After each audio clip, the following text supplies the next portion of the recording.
This cherry one. It smells like cherries.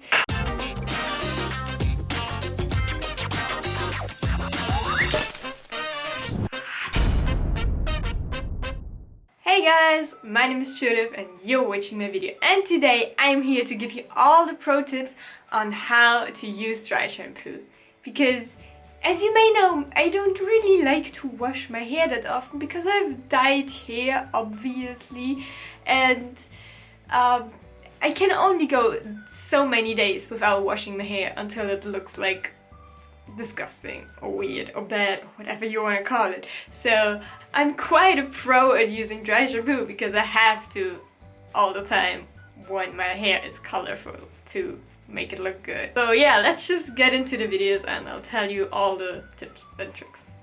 So the first thing is that there are a lot of different types of dry shampoo. And right now I only have the one that I have been using was the Baptiste cherry one. It smells like cherries. And my sister's favorite dry shampoo is the Baptiste flower blush one. It obviously smells like flowers. What I've been using lately, what I really like, is just the Lush No Drought dry shampoo, because it's just a loose powder. You just shake it into your hair. What I like about this is that it doesn't have that many chemicals in it.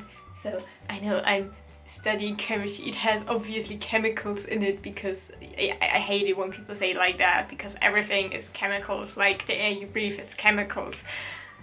But yeah, this doesn't have like any bullshit in it that your hair doesn't need. Then again, this one you have to like pour out somewhere and then spread through your hair, which can kind of be quite annoying for some people. I don't mind it. I don't mind applying a loose powder to my hair, but some people just prefer one that you can actually spray into your hair. For some beginners on dry shampoo, maybe a tinted dry shampoo is the way to go, because these come in literally a very like natural shade.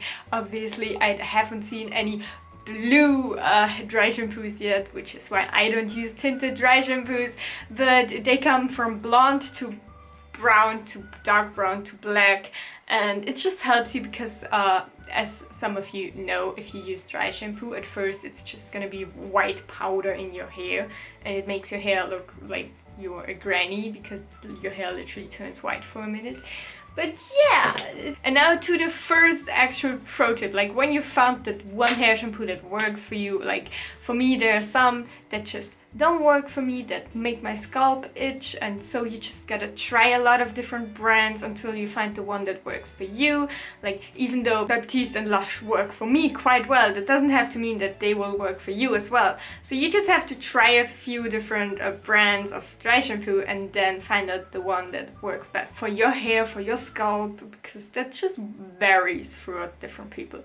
But once you found your type of hair shampoo that I keep saying hair shampoo, your type of, your brand of dry shampoo that you want to use and that works for you, here's a little tip on how to like make it more efficient. So when you put on your dry shampoo, don't just spray it in and brush it out immediately, but let it sit in the hair for as long as you can when you're getting ready. I mean, obviously when you're in a rush you can't let it sit for a few hours, but like one thing my sister likes to do is put in a lot of dry shampoo before she goes to bed, if she knows she wants to wake up with good hair the next day but doesn't want to wash it, you know, and lets the dry shampoo just sit in the hair for the whole night, absorbing all the oils, and then in the morning she brushes it out or blow dries it out, and then the hair looks so nice. And what I usually only do is, because I don't really plan on going out, it's just spontaneous, and then I just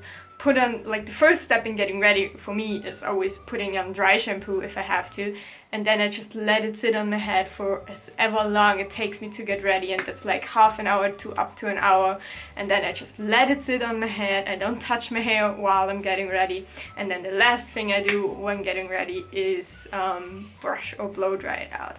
And yes, I say brush or blow dry it out because actually you can either, the thing that I do is I just tilt my hair over my head and like flip my hair upside down and then brush it out, which works quite nice to get rid of all the white in your hair, because obviously you don't want your hair to look white, you just want it to look fresh. So you obviously have to brush the excess dry shampoo out. Another great tip would be not brushing it out, but just blow drying, obviously not on the highest heat but on the lowest heat. Just blow dry your hair, because the excess powder just flies away by itself and your hair looks really nice and styled. And yeah, so that's also a thing you could try if you haven't already. The next thing that really makes a huge difference when using dry shampoo is to part your hair a little bit further to one side or another than where you would usually part your hair. Simply because your hair you've probably worn your hair open like this for a few days, and then you want to use dry shampoo. So your hair sits really flat on your head. And if you just part it like a few inches to one side, it just makes such a difference in how your hair looks. And for dry shampoo even more, because then it makes such a difference. Just trust me on this one. Like, try it out. Trust me on this one. It makes all of the difference to just part your hair a bit to one side than where you would usually part your hair. And the last tip I have for using dry shampoo is just don't touch your hair that often when you have dry shampoo in, because I mean, a dry shampoo makes your hair look really good, but it doesn't really make it feel quite nice. Like, especially the Lush one has just so much starch in it that whenever I have the Lush one in it, my hair looks so good. But if I touch it, my hand literally gets stuck in my hair, because it's just such a weird feeling. So just don't try to touch your hair all the time like I'm doing in this video. Also, because if you are touching your hair, make sure your hands are like clean, because if you have a lot of grease and fat and whatever on your hands and you're touching your hair all the time, like, that's not the way to go. That's just gonna make your hair more greasy and more dirty, and we don't want that. So just try to not touch your hair. Just style it in a way where you can just leave it like that almost the whole day, and then it will be fine. So yeah, these were all the tips from me to you on how to use dry shampoo more effectively, or just how to use it in general if you have never tried it and you have no idea what you're doing. So yeah, I hope you liked this video. Please give it a big thumbs up if you did so. Also, check out 2 other videos that will come right after this, and I will see you soon with another video.